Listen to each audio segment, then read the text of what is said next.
สถานีวิทยุกระจายเสียงแห่งประเทศไทยจังหวัดลำปาง FM 97 เมกะเฮิรตซ์ เสนอรายการธรรมะยามเช้า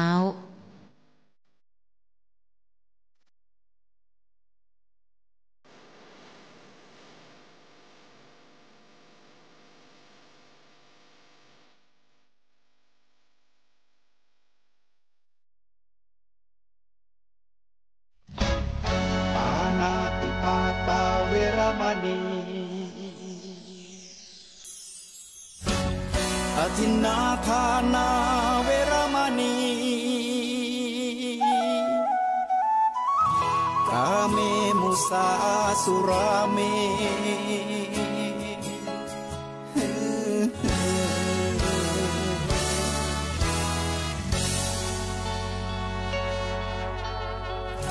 ศีลคือข้อห้ามธรรมคือข้อให้พุทธองค์ตรัสไว้ชี้ทางใจให้ภาคเพียรเบญจศีลเบญจธรรมท่องจำสมัยเราเป็นนักเรียนธรรมะไม่เคยแปลเปลี่ยนแต่เรายังจำได้มาทวงคำมั่นหมู่บ้านศีลห้า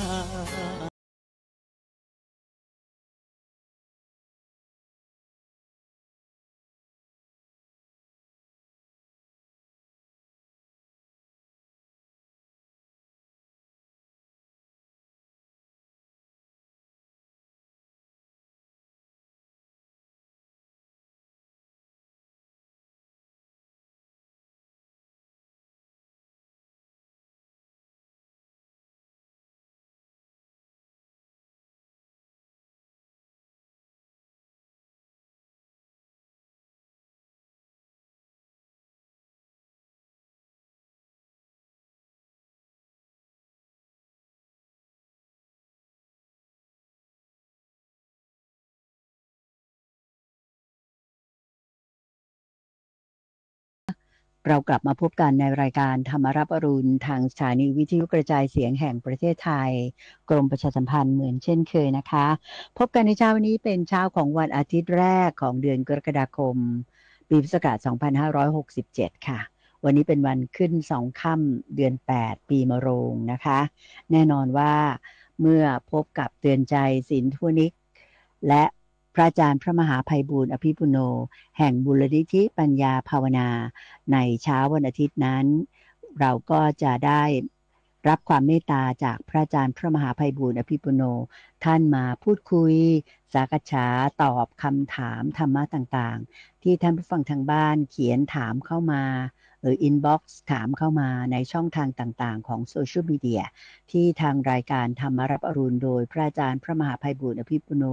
และคณะลูกศิษย์ทั้งหลายได้เปิดช่องทางไว้ให้เป็นประจำนะคะเช้าวันอาทิตย์นี้พระอาจารย์ก็พร้อมอยู่แล้วที่จะมาพบกับท่านผู้ฟังแล้วก็ชี้แจงตอบปัญหาที่มีท่านผู้ฟังหลายท่านถามมาในประเด็นที่แตกต่างกันไปนะคะตามรับฟังแล้วกันนะคะจะได้ดิฉันรับรองว่าได้ประโยชน์ได้แง่คิดที่จะสามารถนำไปปรับใช้กับตัวของท่านเองได้เป็นอย่างดีทีเดียวไม่มากก็น้อยค่ะเราไปกราบนมัสการพระอาจารย์พระมหาไพบูลย์อภิปุโนพร้อมกันเลยดีไหมคะกราบนมัสการเจ้าค่ะพระอาจารย์เจ้าค่ะเจ้าบ้านสาธุเจ้าค่ะในทุกวันอาทิตย์เราก็มาคุยกันสบายๆตามหัวข้อที่ท่านผู้ฟังได้ส่งถามพูดคุยกันมาโดยท่านผู้ฟังสามารถติดต่อกับทางรายการได้ผ่านทางเว็บไซต์โดยการกรอกฟอร์มที่เว็บไซต์ก็ได้ที่ปัญญา .org อันนั้นก็จะมีแบบฟอร์มไม่กรอกจะใส่อีเมลจะใส่ LINE ID เบอร์โทรศัพท์เพื่อที่จะเมื่อตอบแล้วก็จะติดต่อกลับไปให้หรือว่าบางคนยังสะดวกในการเขียนจดหมายอยู่ก็ได้โดยส่งมาที่ทำการของมูลนิธิปัญญาภาวนาตั้งอยู่เลขที่431/20ถนนประชาราษฎร์สาย2 431/20ถนนประชาราษฎร์สาย2บางซื่อกรุงเทพ10800บางซื่อกรุงเทพ10800 เมื่อส่งมาแล้วทั้งข้อความก็ตามอินบ็อกซ์ก็ตามโซเชียลมีเดียต่างๆก็จะมีคุณเตือนใจสินธุปนิกมาทำหน้าที่แทนท่านผู้ฟังในการที่จะสอบถามคำถามต่างๆเหล่านั้นเพราะว่าคือเราฟังเทศกันมาทั้งสัปดาห์นะมันมีหลายเรื่องอะไม่ว่าจะเรื่องพระสูตรทุกวันพฤหัสกับทุกวันเสาร์ยังมีเรื่องการปฏิบัติในทุกวันอังคารวันพุธยังมีเรื่องการนำไปใช้ในชีวิตประจำวันทุกวันจันทร์เรื่องนิทานเรื่องพิสดารอะไรต่างๆในทุกวันศุกร์อีกแหมนี่มันก็เต็มที่ละแล้วถ้าไม่เข้าใจเรื่องไหนไม่เป็นไปได้เราก็ติดต่อสอบถามกันเข้ามาก็มาคุยกันสบายๆเนี่ยมาที่อย่างนี้นั่นเองเช่นว่าเจ้าค่ะเจ้าค่ะแล้วก็วันเสาร์เราก็เป็นการขุดเพชรในพระไตรปิฎกนะเจ้าค่ะอย่างเช่นเมื่อวานนี้ที่ผ่านมาทีนี้ก็จะเห็นได้ว่าหลังจากที่พระอาจารย์นำเสนอขุดเพชรในพระไตรปิฎกตามดำริของพระเดชพระคุณหลวงพ่อดร.สะอาดทิโตภาโสท่านอดีตเจ้าอาวาสวัดป่าดอนหายโศกที่ได้ละสังขารไปแล้วเนี่ยก็จะเห็นว่าแฟนรายการช่วงขุดเพชรในพระไตรปิฎกในวันเสาร์เนี่ยมีมากขึ้นนะเจ้าค่ะแล้วก็เริ่มมีคำถามด้วยซึ่งก็จะมาเป็นคำถามแรกในรายการของเราในเช้าวันนี้เจ้าค่ะ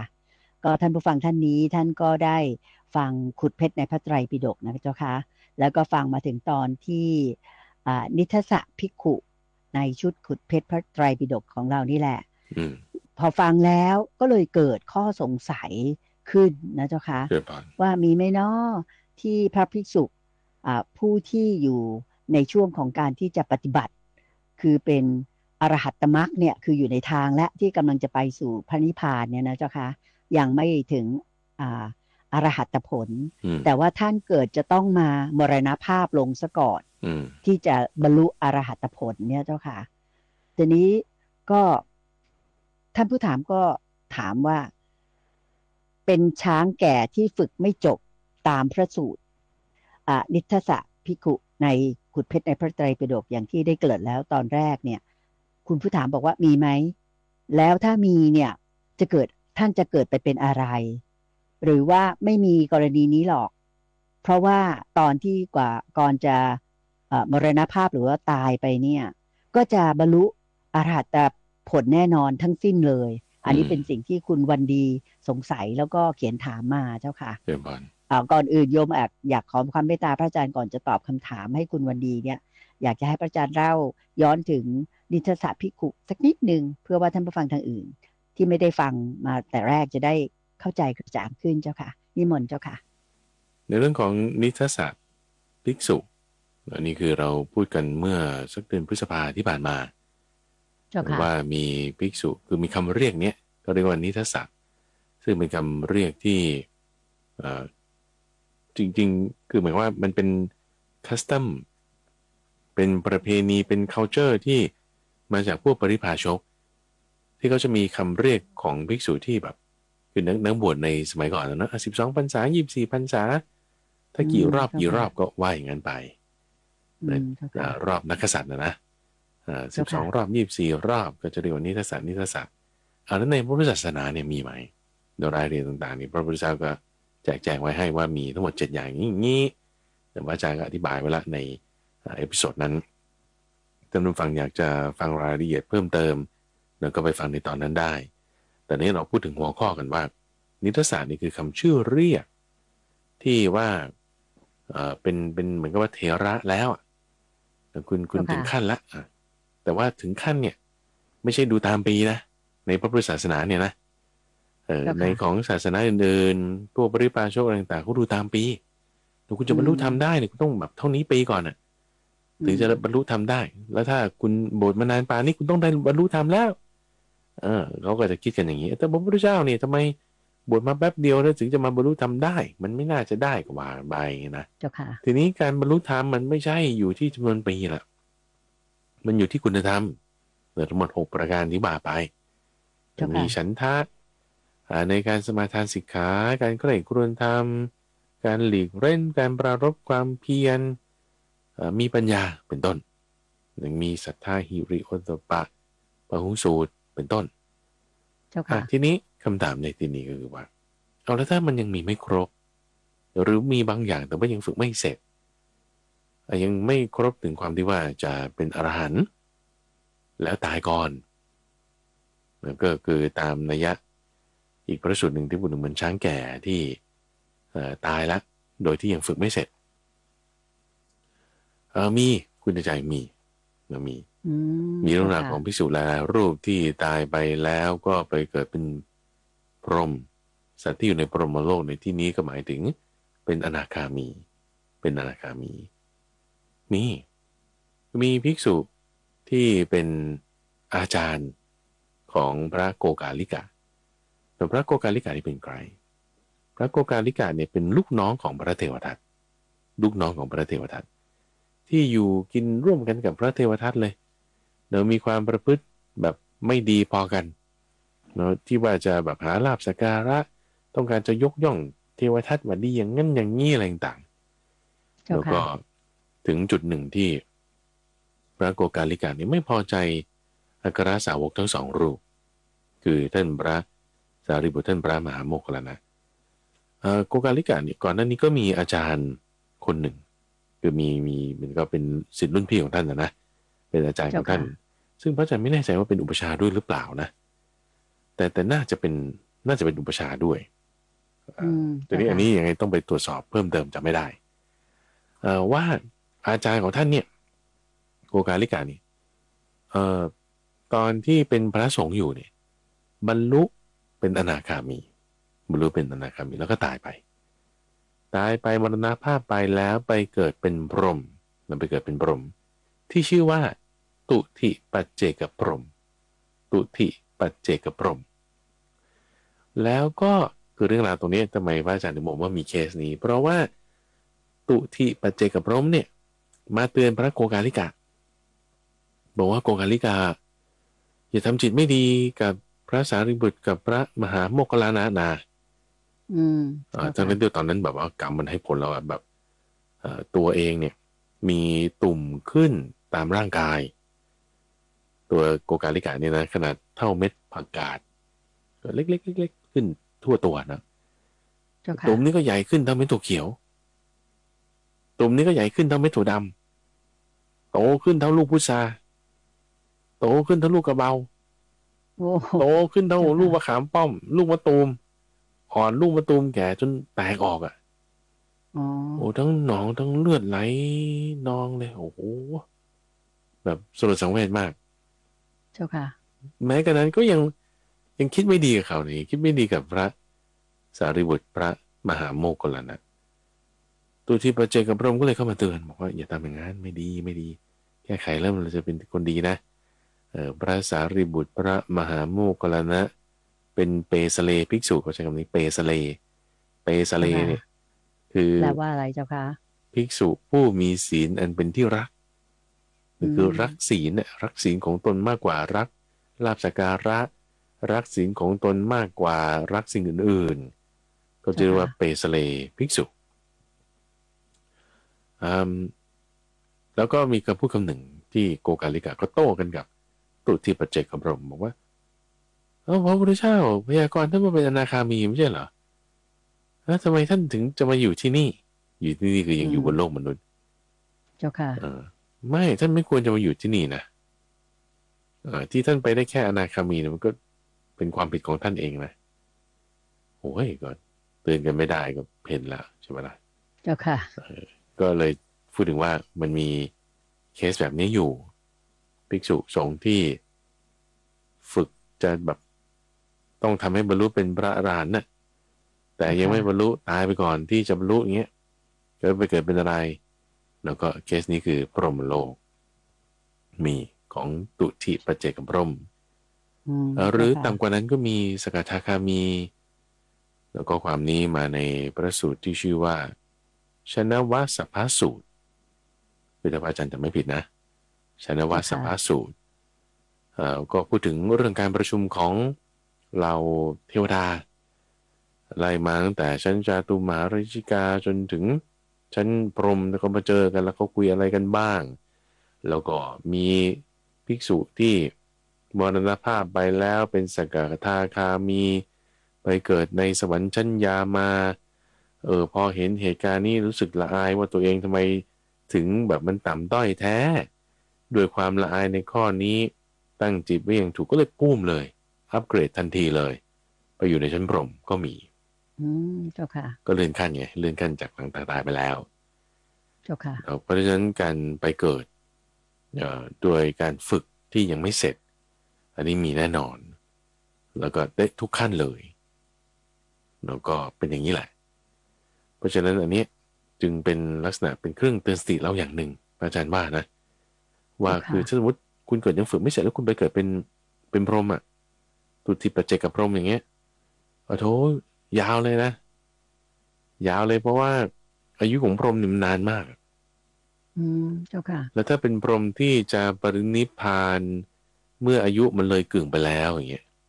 จนถึงเกือบสุดเนี่ยโอ้โหยาวเลยแต่ความยาวของพรหมมันก็อาจจะอยู่เป็นสุขมากกว่าอายุมนุษย์นะอย่างไรก็ตามก็เป็นสัมพัทธ์กันกับเรื่องการดำเนินชีวิตของเขาเพราะฉะนั้นถ้าเรามีโอกาสอยู่ในชาติปัจจุบันนี้เราไม่จำเป็นต้องไปทุกข์อีกอาจารย์บ้างเราควรจะทำที่สุดแห่งทุกข์เนี่ยให้มันสิ้นให้มันจบในชาตินี้ให้ได้แล้วก็จะเป็นการดีเจริญพร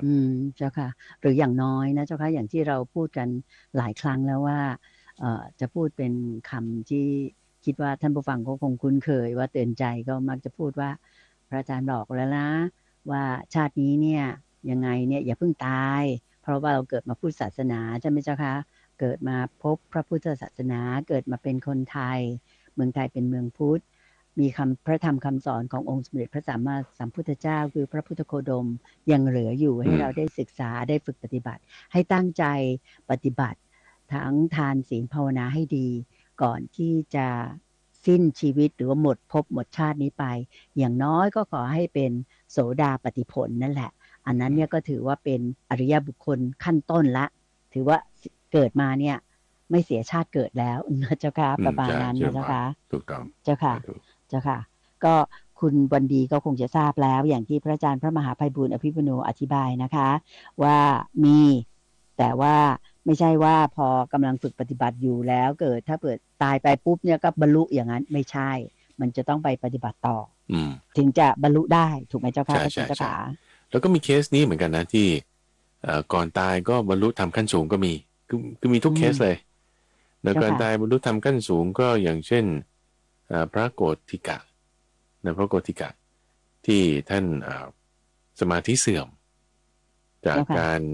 ที่เป็นโรคทางกายอันใดอันหนึ่งหรือสมาธิเสื่อมตั้ง6 รอบคือตัวเองได้สมาธิได้ฌานอย่างเงี้ยนะ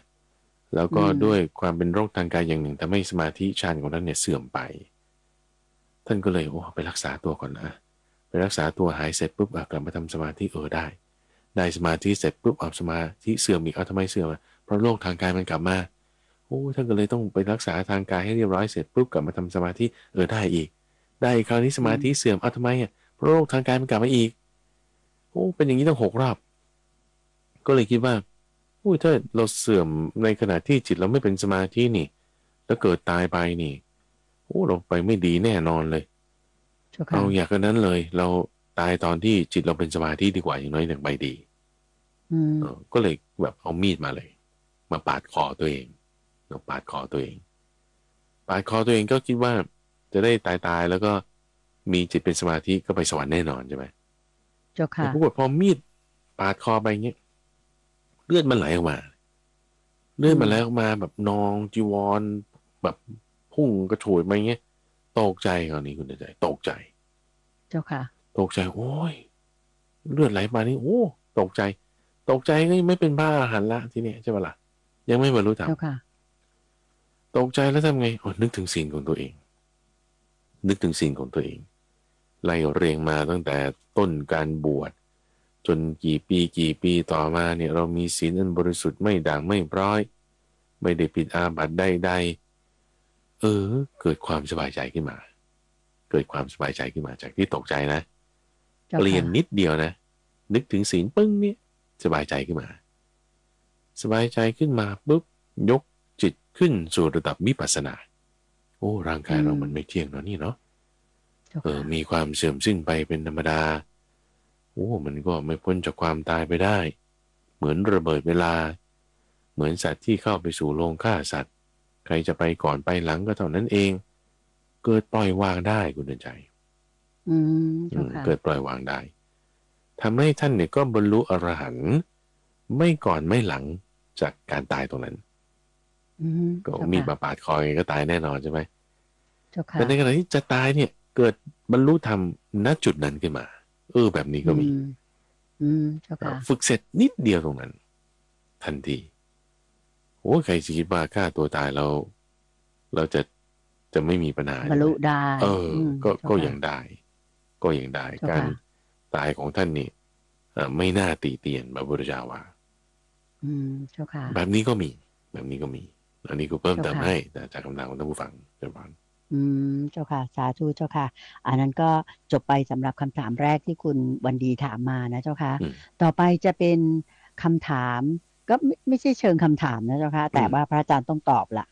ของคุณธนชัยรถพุ่งเจ้าค่ะท่านบอกว่าอยากจะให้เพิ่มเวลาออกอากาศรายการธรรมรับอรุณของพระอาจารย์พระมหาไพบูลย์อภิปุโนนะเจ้าค่ะก็คือแบบว่าจากที่เสนอเป็นรายการแรกหลังจากเปิดสถานีวิทยุกระจายเสียงแห่งประเทศไทยแล้วอย่างที่ฟังทุกวันนี้นะเจ้าค่ะอยากจะให้เพิ่มรายการให้ไปอยู่เป็นรายการสุดท้ายอีกสัก1 ชั่วโมงก่อนนอนเจ้าค่ะนั่นก็คือเพราะว่าสถานีวิทยุกระจายเสียงแห่งประเทศไทยนี้จะเปิดทุกตี 5ถูกไหมเจ้าค่ะพอเที่ยงคืนเจ้าค่ะก็จะปิดสถานีอยากจะให้มีเที่ยงคืนอีกชั่วโมงหนึ่งพระอาจารย์เป็นไงบ้างเจ้าค่ะกลัวจะไม่มีคนฟังสิใช่ไหม เอาตี 5เนี่ยยังมีคนฟังก็เท่าที่ท่านผู้ฟังนี่แหละหมายถึงว่ารายการธรรมรุ่นก็มีคนฟังอยู่นะแต่ถ้าจะเปรียบเทียบแล้วก็คงจะไม่เยอะเท่ากับรายการข่าวยามเช้าหรือรายการอะไรต่างๆที่เรตติ้งคนฟังเขาก็จะมีเยอะกว่าใช่ไหมก็มีคนฟังอยู่แต่ก็เท่าที่ฟังกันอยู่นี่แหละแล้วกลุ่มคนที่ฟังกันอยู่นี่แหละจะไปนอนตอน5 ทุ่มเที่ยงคืนหรอใช่ไหมแล้วกลุ่มอื่นที่เขาจะมาฟังตอน5 ทุ่มเที่ยงคืนเขาคงจะฟังธรรมะเหรอก็พระอาจารย์ก็ไม่แน่ใจเจ้าค่ะอาจจะเป็นธรรมะก่อนนอนอะไรอย่างนั้นเปล่าเจ้าค่ะเพราะว่าสถานีโทรทัศน์ช่อง11 NBT เนี่ย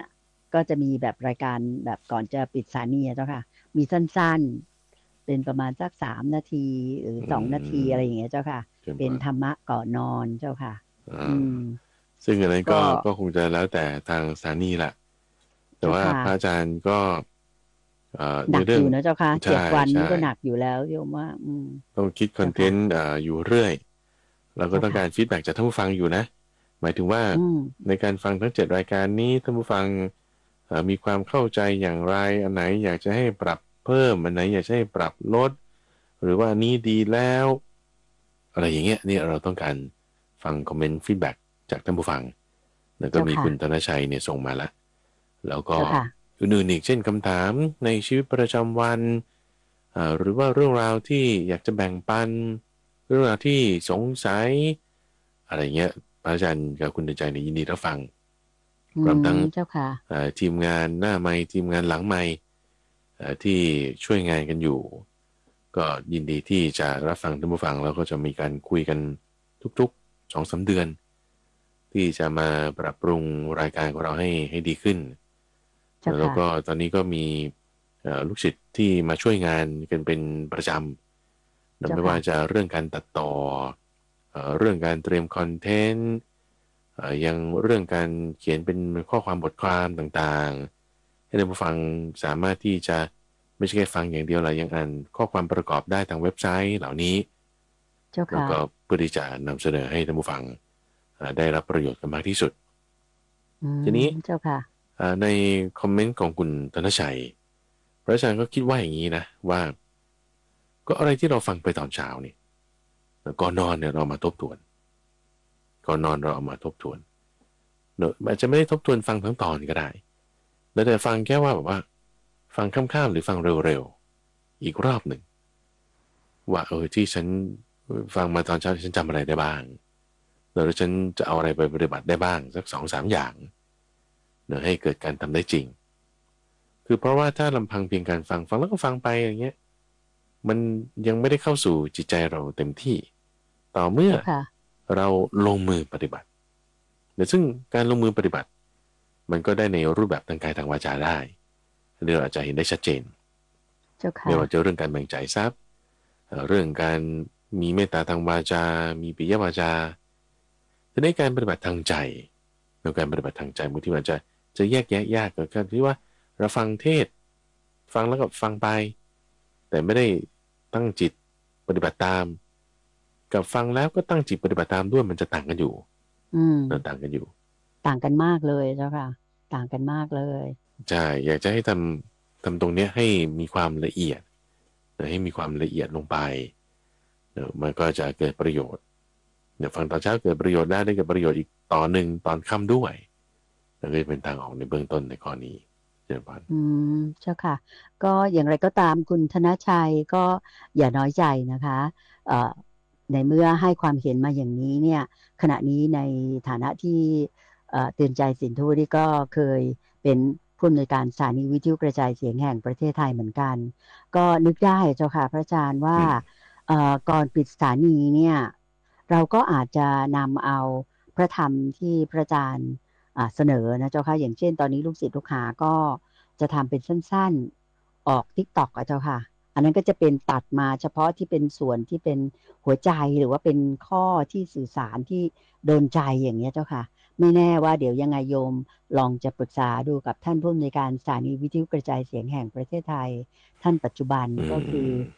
ท่านชนิษฐาชมศิลป์นะเจ้าค่ะหรือว่าน้องเหมียวเนี่ยเจ้าค่ะก็อาจจะว่ามีไหมธรรมะก่อนนอนก็คือว่าอาจจะใช้ตรงนั้นแหละมาตัดเป็นสั้นๆปิดท้ายสถานีโยมว่าก็น่าสนใจเหมือนกันนะเจ้าค่ะคือไม่ได้เพิ่มงานของพระอาจารย์มากขึ้นเพราะว่าบรรดาลูกหาก็พยายามที่จะเผยแพร่แล้วก็ตัดเป็นเขาเรียกว่าเป็นคลิปสั้นๆอยู่แล้วใช่ไหมเจ้าคะเป็นเสียงเนี่ยก็คิดว่าน่าจะดีเหมือนกันยังไงเดี๋ยวยังไงจะลองปรึกษากับทางนำเรียนท่านผอ.ชนิษฐาชมศิลป์ผู้อำนวยการสถานีวิทยุกระจายเสียงแห่งประเทศไทยท่านปัจจุบันซึ่งก็เป็นรุ่นน้องของเตือนใจสินธุดิกซึ่งเกษียณมาแล้วนานแล้วก็ตามเนี่ยก็ยังถือว่าเป็นรุ่นน้องรุ่นพี่กันอยู่เนี่ยนะเจ้าคะลองดูว่าอาจจะมีปิดท้ายอย่างนี้ก็น่าจะดูดีเหมือนกันคือเปิดสถานีวิทยุกระจายเสียงแห่งประเทศไทยด้วยธรรมะรับอรุณใช่ไหมเจ้าคะก่อนนอนก็อาจจะมีธรรมะก่อนนอนสั้นๆนิดหนึ่งก็น่าสนใจเดี๋ยวจะนำเรียนต่อไปนะคะคุณธนชัยคะก็ต่อไปนะเจ้าค่ะพระอาจารย์ก็จะมาอีกคำถามหนึ่งแล้วกันโยมคิดว่าน่าจะเป็นอีกคำถามหนึ่งที่จะมาพูดคุยสนทนากันในเช้าวันอาทิตย์นี้นะเจ้าค่ะเป็นของท่านผู้เขียนมาเป็นภาษาอังกฤษดังนั้นถ้าเผื่อว่าออกเสียงผิดก็ขออภัยด้วยนะคะก็คือคุณอัฏฐกราปะนะเจ้าค่ะ00หรือว่า OO เนี่ยเจ้าค่ะก็มีคำถามมาบอกว่าวันนี้หมายถึงว่าวันที่คุณอัฏฐกราปะเนี่ยได้ฟังธรรมบรรยายเรื่องอนิจจทุกขะอนัตตาพอฟังแล้วเนี่ยก็เหมือนไปจี้จุดอ่อนของตัวคุณผู้ฟังเนี่ยอย่างมากเลยเพราะตอนฟังก็ปฏิบัติได้นะเจ้าค่ะคือฟังไปก็โยนิโสมนสิการไปเข้าใส่ตัวแล้วก็ลดอัตราลงได้บ้างเจ้าค่ะคือแบบตั้งใจฟังแล้วรู้สึกอย่างนั้นนะเจ้าค่ะแต่ชีวิตมาถึงในขณะนี้เนี่ยท่านผู้ถามก็บอกว่าท่านเนี่ยหรือว่าคนเราเนี่ยก็ยึดอะไรไว้มากมายเลยซึ่งเอาออกเนี่ยได้ยากมากเลยแต่ถึงยังไงก็ตามเนี่ยนะเจ้าค่ะท่านก็บอกว่าท่านจะพยายามต่อไปแล้วก็เชื่อว่าจะประสบความสำเร็จในที่สุดก็ขอให้พระอาจารย์พระมหาไพบูลย์อภิปุโนและทีมงานเนี่ยช่วยกันเป็นกระบอกเสียงให้ชาวพุทธศาสนิกชนทั้งหลายเนี่ยได้มีช่องทางดำเนินชีวิตไปในทางที่ถูกตามหลักพระธรรมคำสอนขององค์สมเด็จพระสัมมาสัมพุทธเจ้านานๆแล้วก็กราบนมัสการมานะเจ้าค่ะอันนี้ก็ถือว่าเป็นฟีดแบ็กอีกอันหนึ่งนะเจ้าค่ะที่ทำให้ได้เห็นว่ารายการธรรมรับอรุณที่จัดโดยพระอาจารย์พระมหาไพบูลย์อภิปุโนเนี่ยหลายท่านรับฟังแล้วน้อมนำเข้าจิตใจแล้วก็พยายามปฏิบัติด้วยแต่บางทีเนี่ยการที่เรามีอวิชชานานก็คือไม่รู้ซะนานนะเจ้าค่ะก็เลยไปยึดถือตัวตนไว้มากเลยมาถึงตรงนี้โยมอยากขอความกรุณาพระอาจารย์เจ้าค่ะได้พูดเน้นย้ำแล้วก็บรรยายกันอีกสักนิดนึงเรื่องอนิจจทุกขะอนัตตาเนี่ยก็คือความอนิจจังไม่เที่ยงเป็นชีวิตเป็นทุกข์อ อนัตตาก็คือไม่มีตัวตนเนี่ยย้ำอีกสักครั้งหนึ่งเพื่อจะได้ซึมซาบเข้าไปทั้งคุณอัฏฐการปะแล้วก็เป็นของท่านผู้ฟังท่านอื่นๆด้วยที่จะได้มีกำลังใจที่จะทำจิตใจให้ต่อสู้กับชีวิตมีกำลังใจนำชีวิตของตัวเองไปในทางที่ถูกที่ควรตามหลักพระธรรมคำสอนขององค์สมเด็จพระสัมมาสัมพุทธเจ้ากันได้เป็นอย่างดีเจ้าค่ะนิมนต์เลยเจ้าค่ะเดี๋ยวบานก็พูดถึงประเด็นที่ว่ายึดถืออะไรไว้มากเจ้าค่ะก็อันนี้ธรรมดาคุณในใจเพราะว่าเราแบบมีชีวิตอยู่มาตั้งแต่เป็นเด็กแบบเบาะขึ้นมาเนี่ยเล่นของเล่นจนยึดถือของเล่นแล้วนี่ของฉันแต่พอมีของฉันแล้วก็ของเธอพอมีของฉันของเธอแล้วของเราแล้วก็ต้องไม่ใช่ของฉันไม่ใช่ของเธอไม่ใช่ของเรามันก็มีต่อไปอีกและไอ้แพทเทิร์นตรงนี้แหละที่มันฝังลึกเนี่ยก็จะคำนี้ฝังลึกไอ้ฝังลึกเนี่ยตัดชั่วบางทีมันขาดอยู่แต่มันติดตึ๊บกลับมาใหม่นั่นก็เรียกว่าเหนียวทีนี้ข้อแตกต่างระหว่างที่อยากจะให้ท่านผู้ฟังเนี่ยพิจารณาตรงนี้ไปนะว่าเวลาที่เราพิจารณาอนิจจังทุกขังอนัตตาแล้วก็เราฟังเฉยๆแล้วเราใคร่ครวญตามไปมันไม่เหมือนกันเหมือนที่ท่านผู้ถามคุณอัตตกลาปะเนี่ยบอกว่ามันจี้จุดอ่อนมากนี่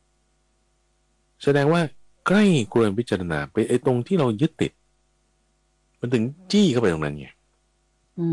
คือพระอาจารย์มั่นใจเลยนะนี่ไม่ใช่ครั้งแรกที่ท่านผู้ฟังท่านนี้ได้ฟังหัวข้อธรรมะเรื่องนี้อนิจจังทุกขังอนัตตาเพราะพระอาจารย์ไม่ได้พูดครั้งแรกในวันนั้นคือพูดวันก่อนมาแล้วด้วยแล้วครูบาอาจารย์ท่านอื่นๆพระเจ้าประสงค์ท่านอื่นๆที่ท่านเทศธรรมะตามคำสอนของพระพุทธเจ้าก็มีท่านก็ไม่ได้พูดครั้งเดียวพูดบ่อยแล้วแน่นอนว่าตั้งแต่สมัยเป็นเด็กเราก็ได้ยินมาก่อนอนิจจังทุกขังอนัตตาอนิจจังทุกขังอนัตตาแต่ทำไมมันถึงไม่รู้สึกว่าจี้จุดตรงนั้นเจ้าค่ะทำไมวันนั้นมันถึงรู้สึกว่ามันจี้จุดตรงนั้นก็เพราะว่าเวลาเราจะละอะไรได้มันต้องละตรงที่ยึดไงก็ได้ตรงที่เราไม่ยึดเราจะไปละอะไรมันก็ละไม่ได้เพราะมันไม่ได้ยึดใช่ไหมล่ะทีนี้พอเราเอาตรงนี้เข้าไปจ่อหมายถึงเอาไตรลักษณ์เนี่ยเข้าไปจ่อตรงที่เรายึด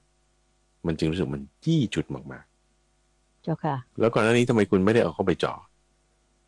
ก็เราไม่ได้เอาเข้าไปจ่อคือเราตั้งสติไม่เป็น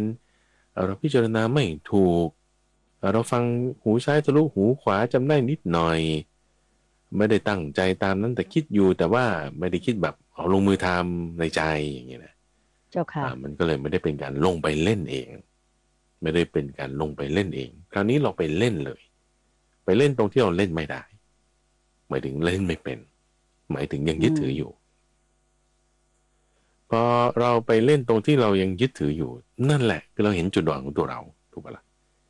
เจ้าค่ะพอเราเห็นจุดอ่อนของตัวเราตรงนั้นแหละมันคือจุดที่เราจะพัฒนาได้ฝึกขึ้นมาได้ก็เหมือนนักกีฬานะนักกีฬาถ้าเขาชำนาญท่านี้แล้วเขาจะไปซ้อมอะไรท่านี้ก็ไม่ชำนาญแล้วเขาก็ต้องไปซ้อมท่าอื่นที่เขาไม่ชำนาญที่ยังเป็นจุดอ่อนอยู่เหมือนกันถ้าเรามีจุดอ่อนจุดไหนก็จุดที่เรายึดนั่นแหละก็ตรงที่เราปล่อยวางได้แล้วหรือไปปล่อยวางอะไรมันก็ธรรมดาไงเราก็ปล่อยวางแล้วเจ้าค่ะแต่ตรงที่เราปล่อยวางไม่ได้เราต้องจี้ไปตรงจุดนั้นมันจึงรู้สึกว่ามันถึงจะปล่อยวางได้แล้วพอปล่อยวางได้มันไม่ใช่ว่ามันจะไม่กลับมาอีกนะมันก็กลับมาติดยึดตึ๊บกลับอีกอันนี้แน่นอนเพราะมันเป็นความเหนียวของมันเนี่ยดูเหมือนสลัดหลุดออกแล้วแต่เดี๋ยวมันกลับตึ๊บมาตอนไหนเนี่ยตอนที่เราเผลอเราหันหลังให้มันนิดเดียวปุ๊บมันดีกลับทันทีเนืบกลับทันทีหันไม่ถึงมันติดแล้วเนี่ยจี้ต่อไปอีกสับต่อไปอีกฟันต่อไปอีกเนี่ยมันถึงจะมีการพัฒนาได้มีการพัฒนาได้แล้วก็เวลาที่เราจะพิจารณาเข้าไปจี้ตรงจุดที่เรามีความยึดถือนั่นคือจดจ่อไว้แน่นอนว่ามันไม่เรื่องกายก็เรื่องสิ่งที่เรายินดีพอใจซึ่งก็ต้องมีเรื่องของกายเราแน่นอนหรือว่าอะไรที่เรารักมากๆรักมากๆเราพิจารณาลงไปตรงนั้นพิจารณาลงไปตรงนั้นด้วยจิตที่เป็นสมาธิด้วยจิตที่เป็นสมาธิ แล้วทีนี้ไอ้ตรงจุดที่เราจะคลายได้มันต้องตรงจุดที่ยึดอันนี้พระอาจารย์ก็ต้องย้ำแล้วย้ำอีกเราจะปล่อยวางตรงที่เราไม่ได้ยึดมันไม่ได้การปล่อยวางจะเกิดตรงที่เราไม่ได้ยึดถือไม่ได้เพราะฉะนั้นเรายึดถือตรงไหนเนี่ยมันดีแล้วแต่เรารู้นะเรามีปัญหาตรงไหนความสำเร็จมันจะเกิดได้ตรงนั้นเท่านั้นมันจะไปเกิดตรงที่เราสำเร็จแล้วมันไม่ได้มันสำเร็จแล้วมันสบายใจแล้วมันจะไปเกิดความสบายใจอะไรอีกมันก็ได้เท่านั้นแต่เราจะพ้นทุกข์ได้ก็ต้องตรงที่เราทุกข์อ่ะเราจะรู้ถึงจะทำการโซลูชันหรือทางแก้ปัญหาให้มันเกิดได้ก็ต้องตรงที่มันมีปัญหาเพราะฉะนั้นพระอาจารย์จึงอยากจะให้ท่านผู้ฟังทั้งหลายเนี่ยได้ approach หมายถึงมองปัญหาในอีกมุมหนึ่งหรือมองความยึดถือมองความผิดพลาดมองความซื่อบื้อของเรามองความที่เราไม่เข้าใจมองความที่เรายังไม่ทำไม่ได้อย่างเงี้ยจากอีกมุมมองหนึ่งที่ว่าถ้าเราจะทำได้เราจะต้องทำได้ตรงนี้ไม่ใช่ไปทำได้ตรงที่เราทำได้แล้วใช่ไหมหรือเราจะพ้นทุกข์เราก็ต้องพ้นทุกข์ตอนที่เราตรงที่เรายึดถือนั่นแหละเจ้าค่ะให้มองจากมุมนี้คือมองแง่ดีมองแง่ที่เราจะพัฒนาได้การพัฒนามันจึงจะเกิดขึ้นได้การพัฒนามันจึงจะเกิดขึ้นได้เรายึดถืออะไรมามากมายเลยดีแล้วเพราะอะไรเพราะถ้าเราจะปล่อยวางเราก็ปล่อยวางอะไรได้มากมายเลยมองอย่างนี้มองอย่างนี้การพิจารณาคือการมองอย่างเนี้ยการมองนี้คือการคิดไงคือมองอีกมุมหนึ่งก็คือคุณคิดอีกวิธีหนึ่งคุณเปลี่ยนวิธีคิดนะเจ้าค่ะเจ้าค่ะคุณเปลี่ยนวิธีคิดเนี่ยมันเป็นการโยนิโสมนสิการก็จะไม่เป็นอย่างนั้นได้เพราะว่าถ้าคิดแบบคิดทั่วๆไปคิดมั่วซั่วคิดอะไรเขาเรียกฟุ้งซ่านคิดทั่วๆไปนะแต่คุณคิดทางคณิตศาสตร์ก็ไปทางคณิตศาสตร์คุณคิดทางฟิสิกส์คุณไปทางฟิสิกส์แต่ถ้าคิดแบบมั่วซั่วไปหมดก็ฟุ้งซ่านแต่ถ้าคิดเป็นระบบมีวิธีคิดการคิดแบบนั้นเรียกโยนิโสมนสิการการคิดแบบนั้นเรียกโยนิโสมนสิการเพราะว่าคุณคิดเป็นระบบต้องไม่ใช่ระบบอะไรด้วยนะต้องระบบแห่งความเห็นที่ถูกต้องระบบของอริยสัจสี่มีทุกข์มีความดับทุกข์ได้มีทุกข์ก็ต้องมีเหตุเกิดทุกข์ได้มีเหตุเกิดทุกข์ตรงไหนจะดับเหตุเกิดทุกข์ได้ก็ต้องดับตรงนั้นมองมุมนี้คิดเป็นระบบแบบนี้คือโยนิโสมนสิการนั่นก็เรียกว่าคิดเป็นระบบพอคุณคิดเป็นระบบด้วยจิตที่เป็นสมาธินั่นคือการพิจารณาคิดเป็นระบบด้วยจิตที่เป็นสมาธินั่นคือการพิจารณาคือมันถึงมาจี้จุดตรงที่เราอ่อนนั่นไงมันถึงจะเข้มแข็งขึ้นมาได้นั่นคือการพิจารณาพอเรามีการพิจารณาแล้วมันจะวางได้แล้วมันจะวางได้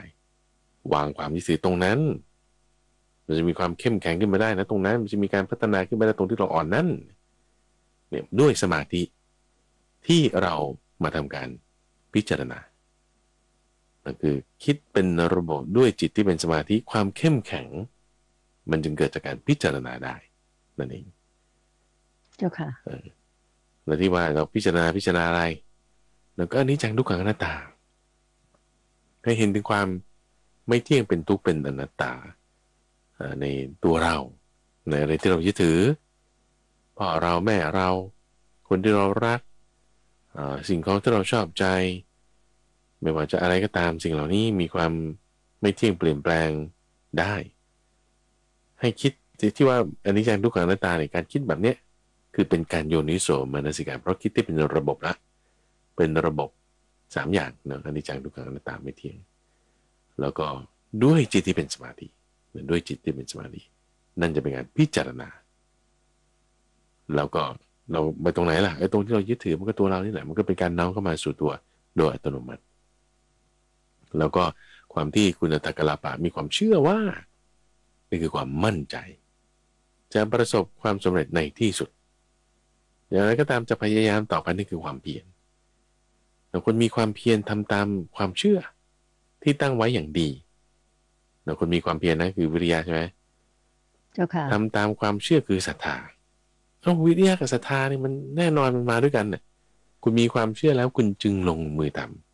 ำถ้าเราไม่เชื่อว่ามันจะสำเร็จได้เราจะไปลงมือทำไมใช่ไหมเราก็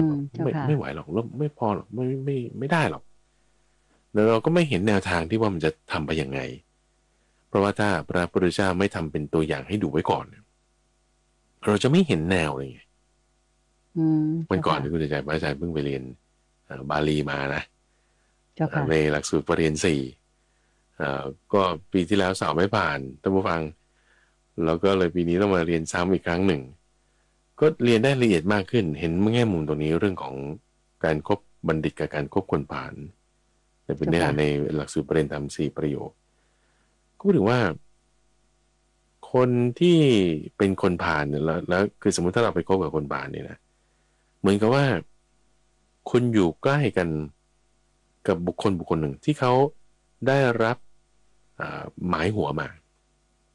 เป็นค่าจ้างมาหมายมาว่าให้มาฆ่าเราแล้วเขามีอาวุธในมือ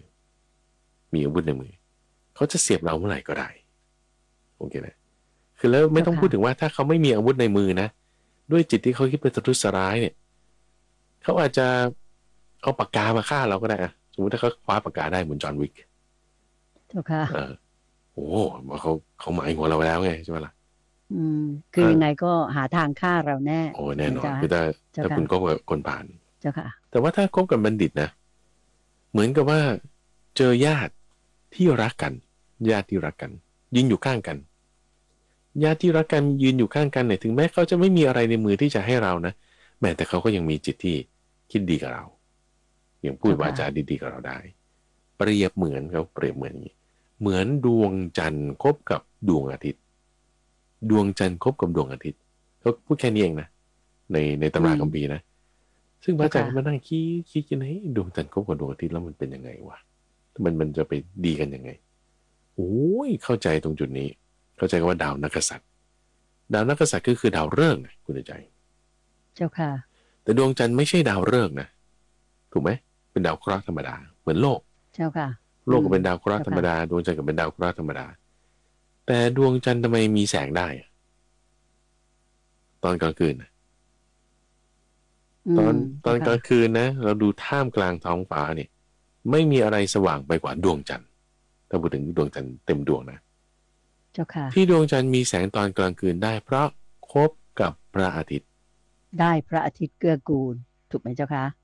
ถูกต้องเจ้าค่ะได้พระอาทิตย์เนี่ยได้แสงจากตรงนั้นเจ้าค่ะเราก็ไม่รู้ว่าสมัยก่อนเนี่ยเขาไปเข้าใจเรื่องนี้ได้ไงระบบสุริยะเนื่องว่าแบบดวงจันทร์อาศัยแสงจากดวงอาทิตย์ตัวเองจึงสว่างได้เจ้าค่ะโอ้ดวงจันทร์สว่างได้เพราะอาศัยดวงอาทิตย์ดวงจันทร์คบกับพระอาทิตย์ดวงจันทร์จึงสว่างขึ้นมาได้โอเคนั้นนี่ลึกซึ้งนะเจ้าค่ะก็จะมาลึกซึ้งมากๆว่าดวงจันทร์ไม่สว่างได้ด้วยตัวเองดวงจันทร์ไม่สามารถสว่างได้ด้วยตัวเองแต่เพราะอาศัยดวงอาทิตย์ดวงจันทร์จึงสว่างได้แล้วก็สว่างที่สุดด้วยในเวลากลางคืนเจ้าค่ะเหมือนกันนะตัวเราแบบจิตใจเราบางทีแบบวุ่นวายไม่สงบนั่นนี่โน่นยึดถือนั้นนี้โน้นทำไงมีพระพุทธเจ้ามาแสดงให้ดูนี่ปล่อยวางทำอย่างนี้นะแล้วก็ไม่ยึดถือทำอย่างนี้นะศีลทำอย่างนี้นะสมาธิทำอย่างนี้นะปัญญาทำอย่างนี้นะท่านทำให้ดูแล้วคือถ้าไม่มีท่านทำให้ดูนะก็จะเป็นอย่างนี้ว่าศีลเหรอดีนะแต่ว่าฉันคงทำไม่ได้หรอกเจ้าค่ะฉันทำไปแล้วก็ไม่ไหวหรอกสมาธิหรอกมันก็คงจะมีอยู่แต่ว่าคงไม่ใช่สำหรับฉันเจ้าค่ะฉันนั่งสมาธิไม่ได้เจ้าค่ะอย่างนี้พอนั่งไม่ได้แล้วก็เลยไม่นั่งเจ้าค่ะไม่ทำเลิกเพราะไม่มีคนทำตัวอย่างให้ดูโอ้ยเราก็ต้องเอาพระพุทธเจ้าเป็นกัลยาณมิตรสิใช่ไหมเป็นบัณฑิตเราจะคบกับบัณฑิตท่านเป็นตัวอย่างแล้วท่านทำยังไงท่านทำไมอย่างนี้ทำอย่างนี้คือถ้าไม่มีท่านเป็นตัวอย่างให้ดู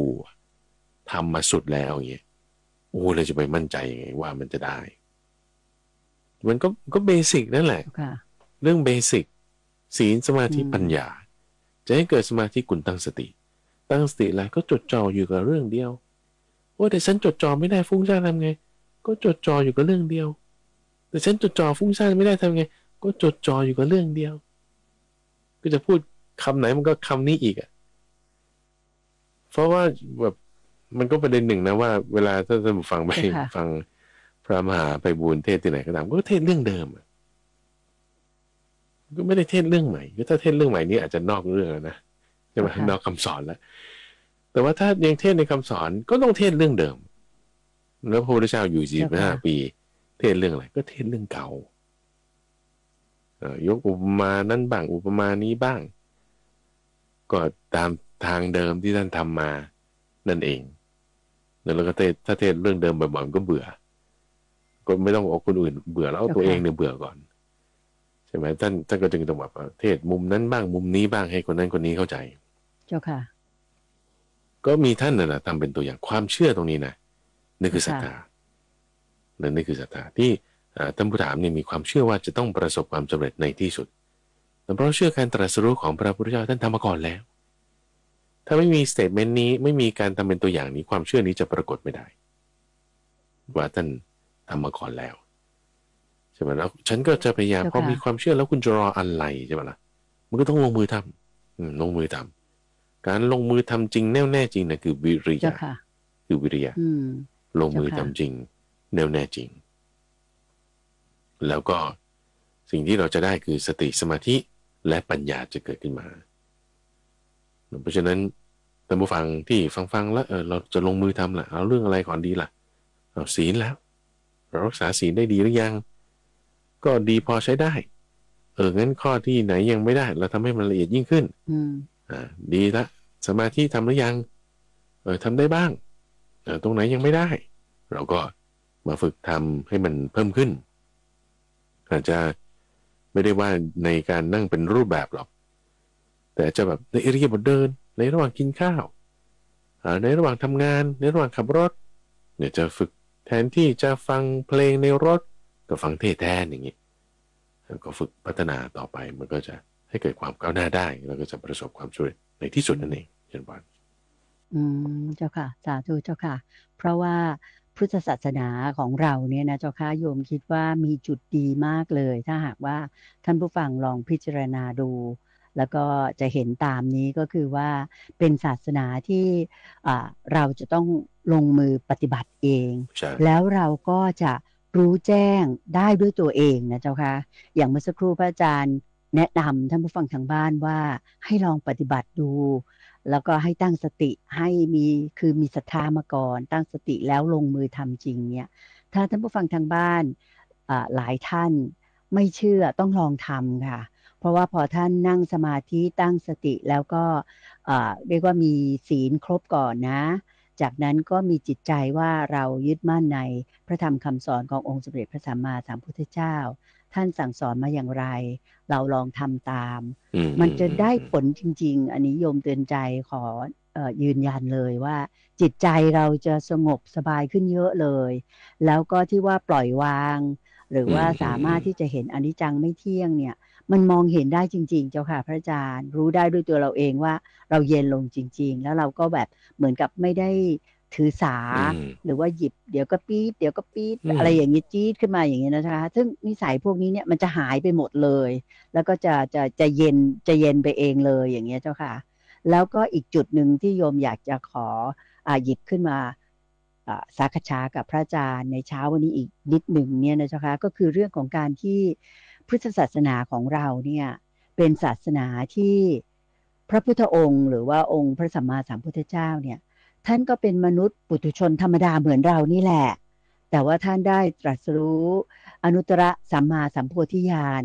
แล้วพระองค์ก็มาบอกชี้แนะแนวทางว่านี่แหละเป็นทางออกของ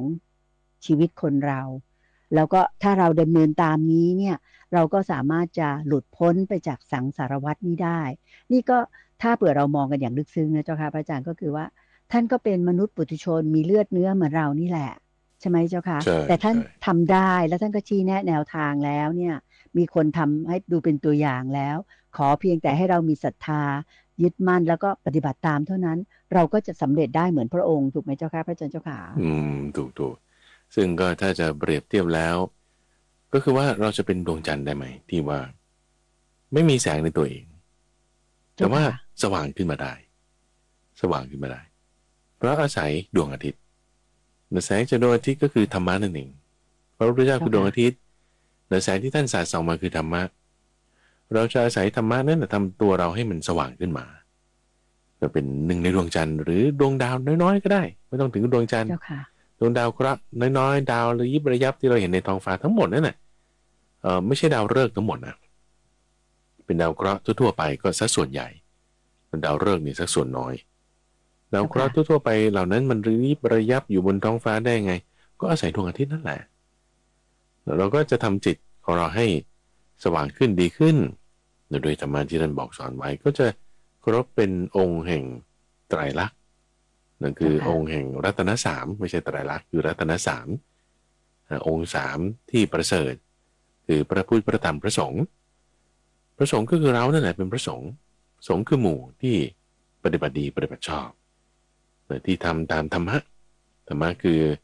ลำแสงคือแสงสว่างที่สอดส่องมาให้พื้นที่ต่างๆสว่างขึ้นสว่างขึ้นที่เราเห็นสิ่งต่างๆสว่างขึ้นเพราะว่ามีการทำมีการปฏิบัติตามธรรมะนั้นที่พระอาทิตย์แบบสาดส่องมาแล้วก็มีไม่ใช่แค่ตัวเราคนเดียวยังคนอื่นด้วยไม่ใช่แค่คนสองคนแต่เป็นหลายร้อยไม่ใช่แค่หลายร้อยแต่ว่ามีเป็นหลายพันหลายล้านถ้านับรวมกันแล้วตั้งแต่ยุคสมัยก่อนมาจนถึงบัดนี้เป็นหลายล้านที่ก็สามารถทำได้แล้วก็ให้ได้ผลเกิดขึ้นมาได้แล้วก็ขอให้ท่านผู้ฟังแล้วก็ท่านผู้ถามด้วยนะคุณอัตตกลาปาเนี่ยได้เป็นหนึ่งในรัตนะห้าแล้วคุณนอกจากทำเองด้วยยังบอกต่อสั่งสอนต่อไปด้วยตัวเองทำเองแล้ว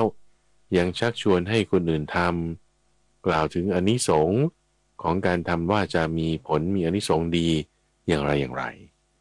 พระพุทธศาสนาคุณใจไม่ได้ว่าจะอยู่ 5,000 ปีหรอกท่านบอกว่าจะอยู่ไปตลอดกาลนานแต่ถ้าโดยเงื่อนไขนะว่ายังมีคนปฏิบัติตามอริยมรรคมีองค์8อยู่ยังมีการบอกสอนอยู่ยังมีการลงมือทำอยู่โดยศาสนาเนี่ยจะอยู่ไปได้เรื่อยๆไม่ได้ว่าจะแบบเสื่อมไปเท่านั้นปีเท่านี้ปีโอ้ยถ้าบอกว่าไม่ต้องพูดถึงหรอกว่า5,000 ปีคือหมายถึงว่าถ้าไม่มีคนทำนึกออกไหมคือถ้าไม่มีคนปฏิบัติธรรมะอยู่เลยไม่ต้องพูดถึงอะไรเอาพรุ่งนี้มันก็จบแล้วเจ้าค่ะหรือวันเนี้ยตัวเราเองเนี้ย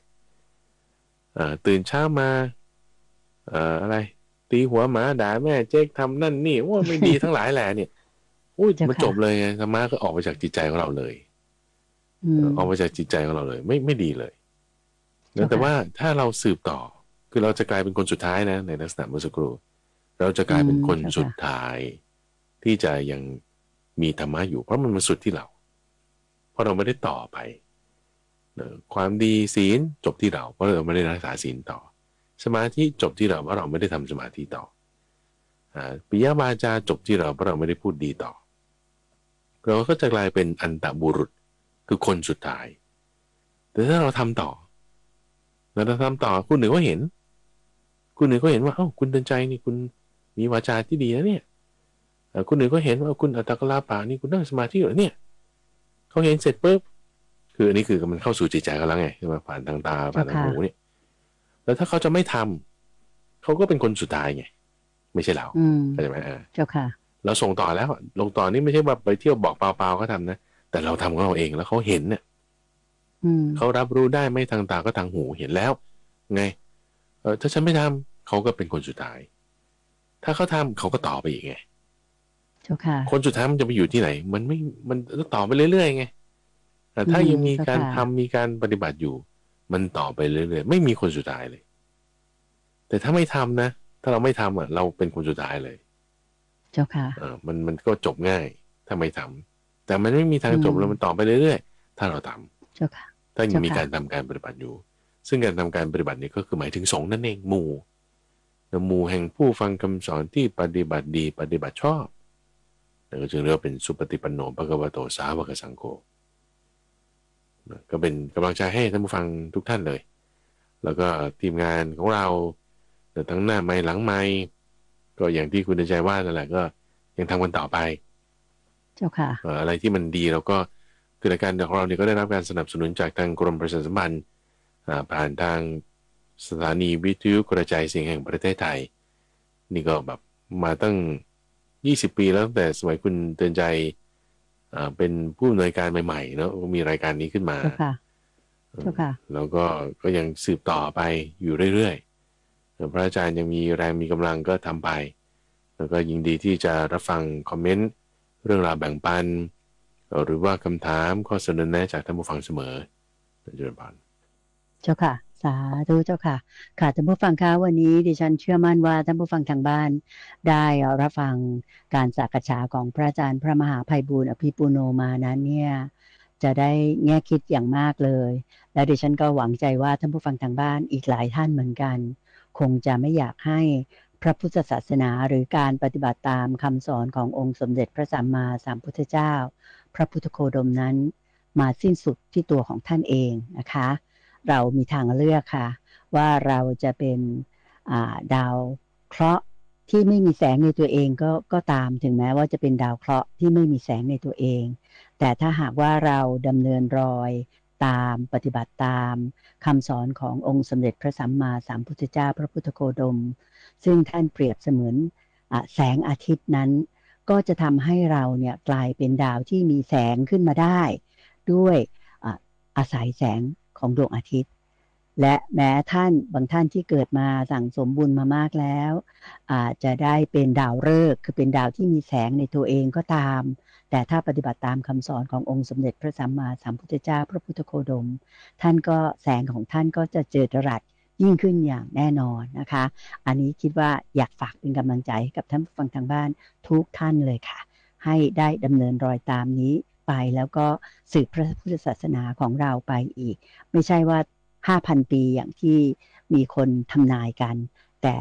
ไปแบบไม่มีที่สิ้นสุดอย่างที่พระอาจารย์พระมหาไพบูลย์อภิปุโนได้กล่าวแล้วนะคะ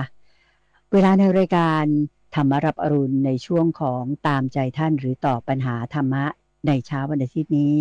เวลาหมดลงแล้วค่ะดิฉันก็ขออนุญาตนำท่านผู้ฟังทางบ้านทุกท่านกราบขอบพระคุณและกราบนมัสการลาพระอาจารย์พระมหาไพบูลย์อภิปุโนแห่งมูลนิธิปัญญาภาวนาด้วยเวลาเพียงแค่นี้นะคะกราบขอบพระคุณและกราบนมัสการลาเจ้าค่ะพระอาจารย์เจ้าค่ะเจริญพรเจริญพรสาธุเจ้าค่ะ